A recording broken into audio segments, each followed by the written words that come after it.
স্বাগত জানাই সবাইকে বিজয়া কুকিং অ্যান্ড ফুড স্টেশনে। ফ্রেন্ডস, এই যে দেখছেন কাঁচা কলা, এই কাঁচকলাগুলোকে আর কি খোসা ছাড়িয়ে নেওয়া হয়েছে। খোসা ছাড়িয়ে এবার কাঁচকলার পনির কোপ্তা হবে। কাঁচকলার পনির কোপ্তার জন্য কাঁচা কলাগুলোকে সেদ্ধ করে নেবে। সঙ্গে কলাগুলোকে কড়াইয়ের উপরে সেদ্ধর জন্য বসিয়ে দিল।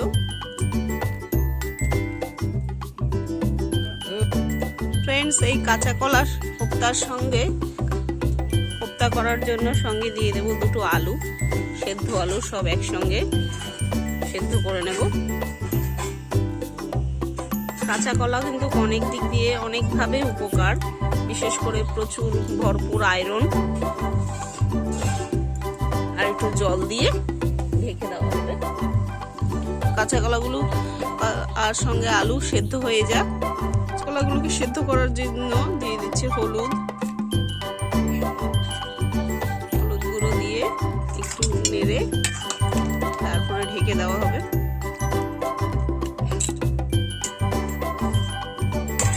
সেদ্ধ হয়ে যাক। ফ্রেন্ডস, কলাগুলো সিদ্ধ হয়েছে। সিদ্ধ করে এবার জল ছাড়িয়ে নেওয়া হবে। হলুদ দেওয়াতে তাই এর কালো ভাবটা থাকবে না।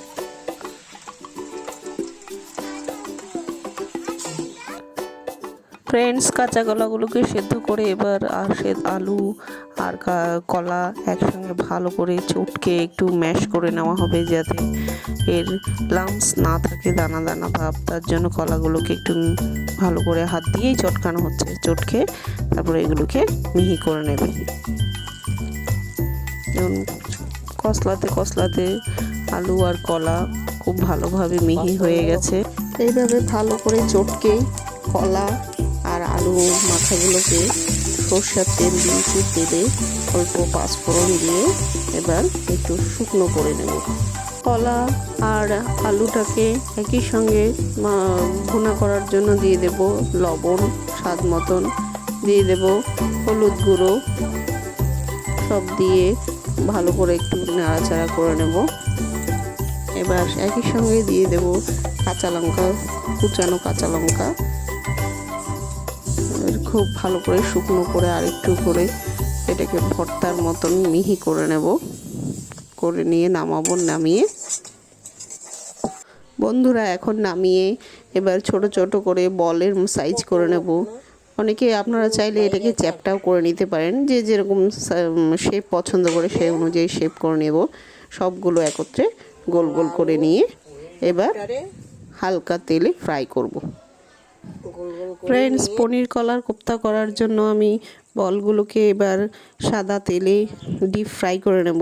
ডিপ ফ্রাই করে চ্যাপটা করেও করা যায়, চ্যাপটা করলে আরও দেখতে সুন্দর লাগে। বল করলেও আমার কাছে ভালো লেগেছে, তাই আমি বল করেই করে নিচ্ছি। এই বল করে ডিপ ফ্রাই করে তুলে নেব।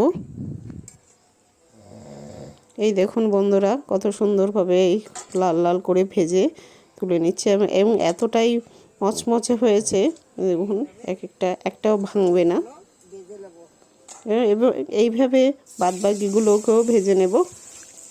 ফ্রেন্ডস, বাদবাকিগুলোকে ভেজে এবার একই কড়াইতে একই তেলে দিয়ে দিলাম ফোড়ন হিসেবে সাদা জিরে, আর দিয়ে দিলাম কুচানো দুটো টমেটো, এবং একই সঙ্গে দিয়ে দেবো স্বাদ মতন লবণ, তারপরে দেবো হলুদ গুঁড়ো, সব একসঙ্গে দিয়ে গ্রেভিটাকে বানিয়ে নেওয়ার জন্য এবার টমেটো সবগুলো উপকরণ একসঙ্গে একটু ভাজা করে নেব। সঙ্গে দিয়ে দেব আগের থেকে বাড়িতে তৈরি করে রাখা ধনিয়া জিরের গুঁড়ো, যেগুলো আমরা বাড়িতেই বানিয়ে রেখেছিলাম, সেগুলোই সেইখানে দিয়ে দেব।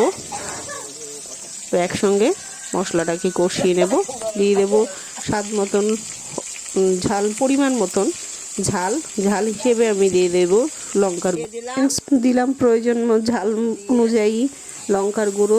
চাইলে আপনারা কালার ছাড়া কাঁচা লঙ্কাও ব্যবহার করতে পারেন, আমি একটু লঙ্কার গুঁড়ো ব্যবহার করছি। এবার দিয়ে সব একত্রে একটু ভালো করে তেলে মশলাটাকে কষিয়ে নিচ্ছি। কষিয়ে এবার দিয়ে দেব এবার দিয়ে দেবো ফ্রেন্ডস জলটা কিন্তু যে যার ঝোল অনুযায়ী জল। আমি একটু যেহেতু মাখা করব, বেশি ঝোল করব না, তাই সেরকমই জল দেব অল্প পরিমাণে, আপনারা চাইলে একটু বেশি দিতে পারেন। এবারে ঝোলটা একটু ফুটতেই একটু ফোটার জন্য ফিরে আসছি। ফ্রেন্ডস, ঝোলটা ফুটতেই দিয়ে দেব পনিরগুলো, যেগুলো আমি আগের থেকে ভাজা করে রেখে দিয়েছিলাম সেই পনিরগুলো। যেহেতু পনির কোপ্তা কারি হচ্ছে, তো এই পনির কোপ্তা কারির জন্য পনিরটাকে একটু লবণ হলুদ ঢোকার জন্য ভাজা তো হয়েছে, এবার আর একটু ঝোলের মধ্যে দিয়ে ফুটিয়ে নেব। ফুটতেই এবার দিয়ে দেব ভেজে রাখা বলগুলো। যে বলগুলো কিসের বল? বলগুলো হলো কোপ্তার বল, কলার কোপ্তার বল। সব এক এক করে দিয়ে দিচ্ছি ফুটন্ত ঝোলের উপরে দিয়ে এবার নামিয়ে নেব। নামাবার আগে দিয়ে দেব অবশ্যই সব কোপ্তাগুলো ঝোলের উপরে দিয়ে ঝোলটা ফুটতেই এবার নামাবার আগে দিয়ে দেব গরম মশলা। যেই গরম মশলাটা আমি বাড়িতে বানিয়ে রেখেছিলাম সেই গরম মশলাটা এবার একটু নেড়ে চেড়ে নামিয়ে ফেলবো।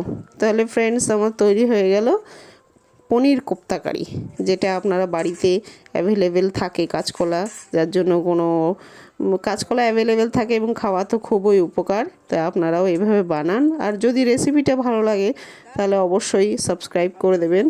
আর যদি কমেন্টসে জানানোর কিছু হয় ইমপ্রুভ করার, তাহলে অবশ্যই জানাবেন। ততক্ষণে ভালো থাকুন, সুস্থ থাকুন, দেখা হচ্ছে নেক্সট কোনো ভিডিওতে।